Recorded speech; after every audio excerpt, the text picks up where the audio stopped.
पिछले कुछ दिनों से TV channel, print media, social media, digital media के साथ साथ सोशल मीडिया पर अमेठी जिले की एक इमोशनल खबर ट्रेंड हो रही है, जिसमें एक साधु सारंगी बजाता हुआ दिखाई दे रहा है और बगल में महिलाएं फूट फूट कर रो रही हैं। आसपास गांव की भारी भीड़ जमा है।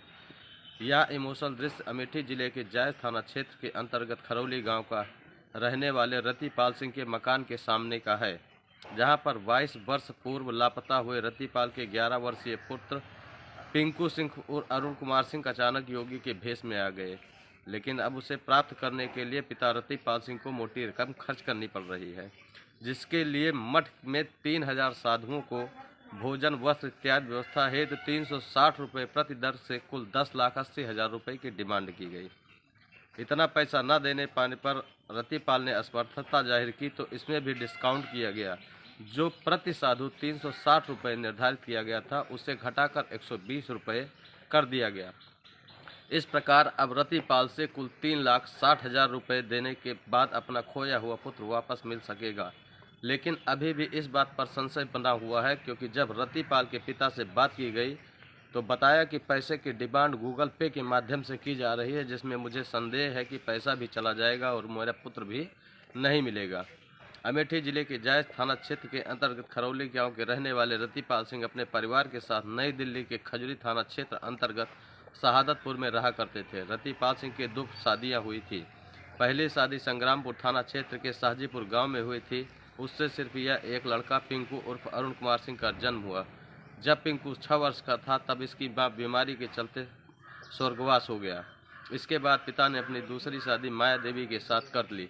वर्तमान समय में दूसरी शादी से रतिपाल को 2 पुत्र और 2 पुत्रियां हैं। रतिपाल ने अपने दोनों पुत्री की शादी कर दिया है और अपने अपने घर पर हैं, जबकि दोनों पुत्र दिल्ली में रहकर पढ़ाई कर रहे हैं, जिसमें एक 9वीं क्लास में है तो दूसरा 12वीं क्लास में पढ़ रहा है। 2002 में पिंकू लगभग 11.5 वर्ष का था तो दिल्ली में अपने घर के सामने खेल रहा था, जिस पर सौतेली मां ने पिंकू को डांटते हुए खरी खोटी सुनाई। मां की डांट से थाना में गुमशुदगी दर्ज कराई गई, लेकिन पिंकू को पुलिस ढूंढ नहीं पाई।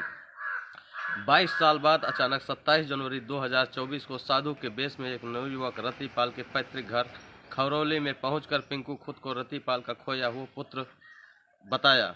पहले दिन तो साधु अकेले रतिपाल के घर गया, लेकिन दूसरे दिन उसका एक साथी और आ गया। साधु द्वारा घर वालों का नाम ले लेकर गीत गाया गया और तमाम बात वह घर वालों को बताई गई, जिससे घर वालों को विश्वास हो गया कि यही मेरा खोया हुआ वारिस है। जिसके पास रतिपाल के भतीजे दीपक सिंह ने अपने चाचा को फोन करके सूचना दिया।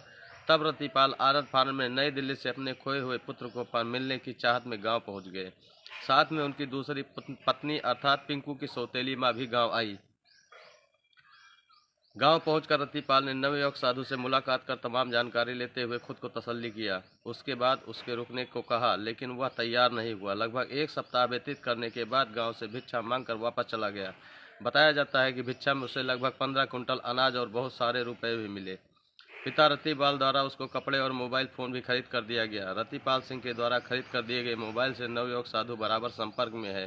फोन पर वह अपने पिता से लगातार कह रहा है कि पापा हमें छुड़ा लो, हमें वापस बुला लो, जिसके लिए लगातार वह पैसे की डिमांड कर रहा है। सबसे बड़ी बात यह है कि नवयुवक द्वारा साधु की द्वारा घर वापस आने के लिए मठ में 3000 साधुओं का भंडारा आदि करने हेतु जहां 10,80,000 रुपये की डिमांड की गई थी, तब परिजनों द्वारा इतने अधिक पैसे में असमर्थता जाहिर की गई, उसे घटाकर 3,60,000 रुपये कर दिया गया। अब इसको गूगल पे अथवा फ़ोन पे के माध्यम से प्राप्त करना चाह रहा है। पिता को वह बताता है कि मैं झारखंड के पारसनाथ में हूं, जबकि उसके मोबाइल का लोकेशन प्रयागराज दिखा रहा है। ऐसे में पिता रतिपाल ने स्थानीय थाने जायज में पुलिस को तहरीर देकर पूरे मामले में मदद की गुहार लगाई है।